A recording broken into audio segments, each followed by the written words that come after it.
while. And so there was a lot of girl stuff that I just was not good at or prepared for, or made me, like, I had to buy her a bra. And she was like, do you want to come with me to buy a bra? And I wanted to say, fuck no. Isn't that something you can do by yourself at the mall? But of course, responsible adult. I said, of course.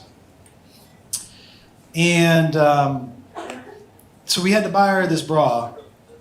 I'm not going to get into crazy detail, but the bra was bigger than I was thinking I was going to have to buy.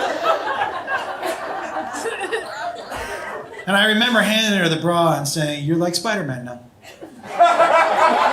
With great power comes great responsibility. Those are great power. Use them for good, not for evil. And so, look, when they were growing up, Caitlin was his protector. And I'll tell you something else about my daughter. Freakishly strong. Freakishly 100%. Strong. And like, there are times where I'd be like, can you open that jar for me? Like, fucking not kidding. I'd be like, I can't open it. She'd be like, give it to me. I'd be like, fuck you. There were times where we would like get a new piece of furniture and we couldn't lift it, and Kate would be I would have Caitlin help me on the other side. These guys would be like, I'm fucking. She'd be like, no. Yeah.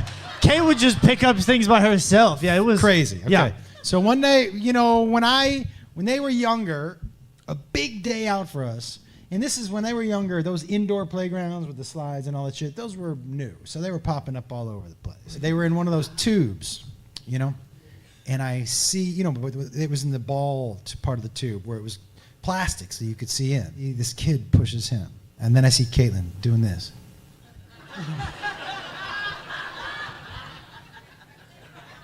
And now he's probably 3, which puts Caitlin at 5.5 or 6. Yeah. This boy was 10. She's going like this, and he goes, and she just goes, psh. His face turned my way in the window, and it was just tears coming out of this kid's face. You know what she did? She hugged him. They came back down to the table. I go, Kate, what was that? And she goes, well, he was picking on Jacob. And I told him, you don't pick on my brother. You don't pick on my brother. And he goes, what are you going to do? And she goes, he asked me that, so I showed him. And she said, she hugged him and said, you'll win a fight someday. Nasty. Can I tell you something else my daughter used to do? So, look, we had no money when I was single raising them. And so we would go out to eat once a month. And on that night, everybody gets to stop into 7-Eleven and get a dessert. Okay? And because where we would eat, the desserts would be too much, but we could buy a pack of gum or whatever. And so we go to P.F. Chang's. Kids want to go to P.F. Chang's. And we're eating, and I look at Caitlin after dinner, my daughter. She's probably 6. And she's chewing gum, and I was like, hey. And she goes, yeah. I go, you didn't get gum at 7-Eleven. And she goes, no. I go, where'd you get the gum? She goes, it's the P.F. Chang's gum. I was like,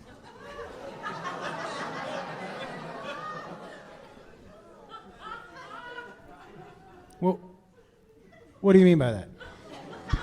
She goes, you know, it's the gum that P.F. Chang's leaves out for people. I go, where? Where are they leaving it out?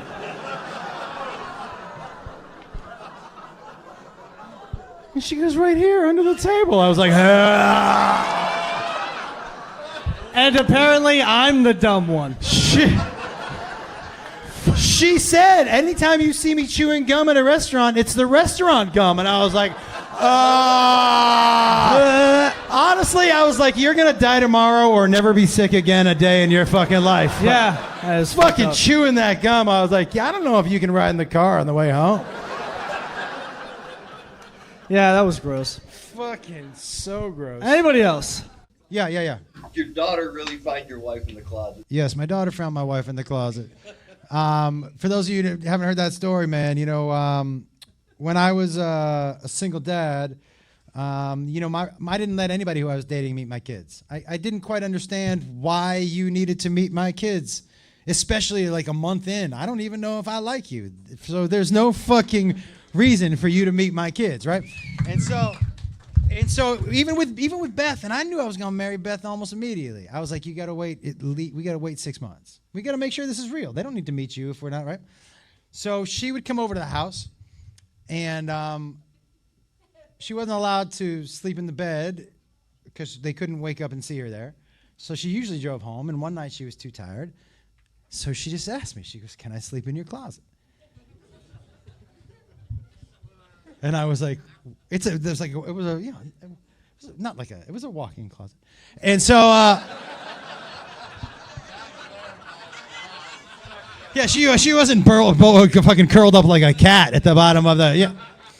So I go, you tell me you're going to come over, we're going to have sex, and you're going to sleep in the closet? She was like, yeah. I was like, okay.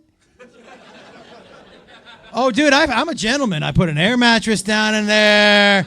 She ended up with a little refrigerator, a picture of me, you know. So, so my daughter comes into the kitchen as I was I made breakfast and lunch in the morning, and their job was to get themselves dressed. And so she comes in the kitchen, and she goes, "I can't find my shoes." And I said, "Babe, they're somewhere." She goes, "I've looked everywhere."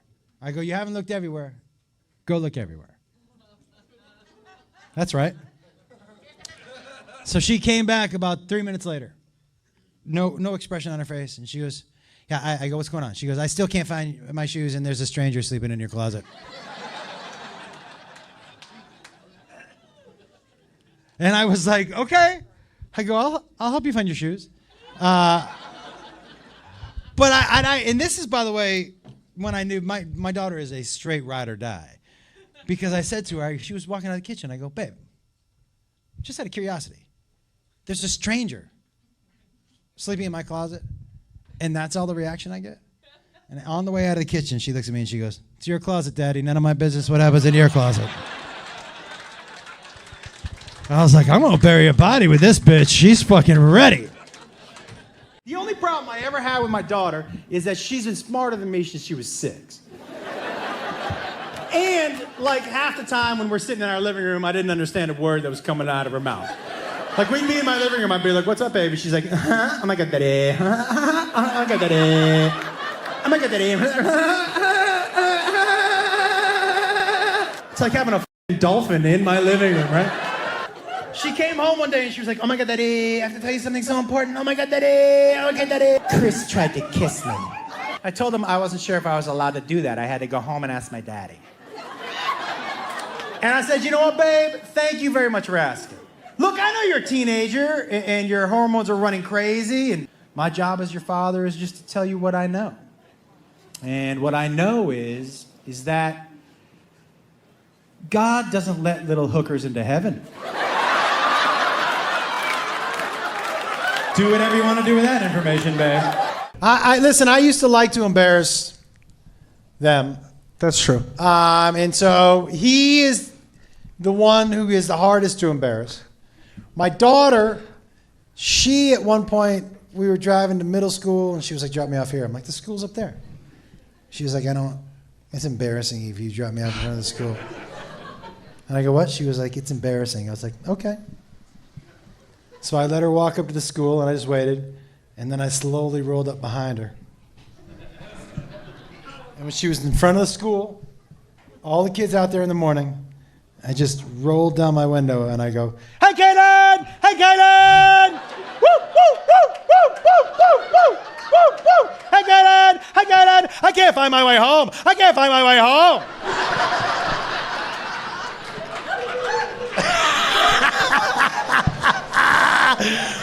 And she learned a valuable lesson. And that lesson was, don't tell him what bothers me. Ever. You learned that lesson fucking fast in our household. Oh, dude, if something bothers you, I will wear it out until it doesn't bother you anymore. The best joke I ever played on my kids. I'll tell you why this is my favorite, and then we got to wrap it up. I'll tell you why this is my favorite. Because I didn't even pull it on them. They pulled it on themselves. we were at Petco, and my daughter walks up to me. She was probably 5 or 6, and she walks up, and she's just, I know I didn't eat my breakfast. I know I didn't eat my breakfast. And I promise you when I get home, I will eat my breakfast. I promise you. But can I have a cookie? And I go, babe, I don't have any cookies. I didn't bring any cookies. It's morning time. She goes, no. I want one of the Petco cookies. Cruel. And I go, show me what you're talking about. Show me right now. Now, for those of you who have never been out of the house before to a Petco, what you don't know, they have these big, giant open bins of dog treats, and some of them look exactly like chocolate chip cookies. So she walks up and she goes, I go, you wanna eat that cookie? And she goes, and I go, okay. I was pissed. Dude, because he ate his breakfast. He was like, I ate my breakfast. I ate my breakfast. He was like 3, stomping around. I ate my breakfast. And he was like, I want a cookie. I go, no, yeah, you don't get so loud about it. You want a cookie? And he goes, yeah. I go, okay. Now, my oldest son is probably 7 or 8, and he's looking at them, but he's not taking his eyes off of them. And he's talking to me, and he goes, that's dog food, right?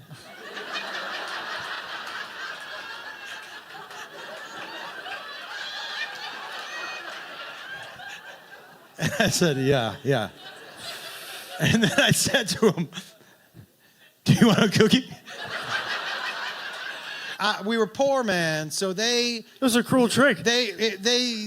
My rule at my house was that, like, yo, man, if I give you a treat and you don't finish it, you don't get that treat again. Well, I didn't think of these as treats. I thought of them as a joke. But they thought of them as treats, so they both just popped them in their fucking mouths. And I was like... And if I had to not choose one word to describe a Petco cookie, ladies and gentlemen, it's moist. Yeah! Them motherfuckers are It took a long time for them to chew that. Yeah. By the way, for those of you who aren't laughing are either children or don't have kids. When my daughter was 6.5 years old, we bought her a cat. And she said, I'd like to write a poem about that cat and read it at the talent show. And I was like, that's a great idea. My daughter, the most creative out of the kids, amazing, man. You would like put mac and cheese down in front of her and she would give you a mac and cheese dance, or, do you know what I mean? Or if you gave her a doll, she would write a play for it and be in the living room a half an hour later, you know? And so she said, I'd like to write a poem about the cat and read it at the talent show. So this is the poem that my daughter read at the talent show in front of the entire school. I just put it to music. Ooh, I love her, my pussy. I like to hug her, my pussy. Yeah, my pussy likes to run around. My pussy, she makes the cutest sounds, my pussy. She can be scary, my pussy. She's really hairy, my pussy. My pussy sleeps right on my chest. My pussy, she likes my brother best. My pussy, she's as happy as can be. And she's part of the family. Yeah, she likes to sleep all over the place. Ooh, my pussy, she lick your face. Ooh, my pussy, she lick your face.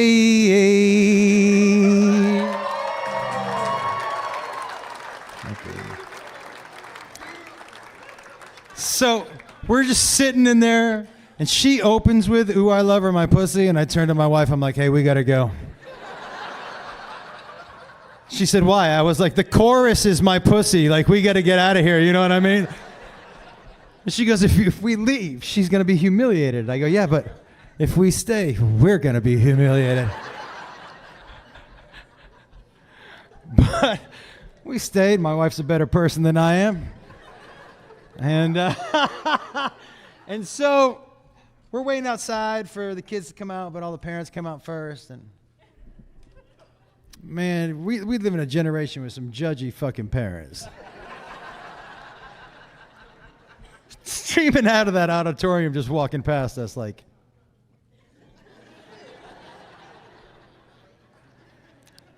And one woman walks up to me and she goes, "Hey." I go, "Yeah." She goes, "You really ought to proofread your daughter's poetry." Before she decides to read it in front of the entire school. And she walked off. And her husband walks up to me and he goes, "Your house sounds fun." And he just high-fived me.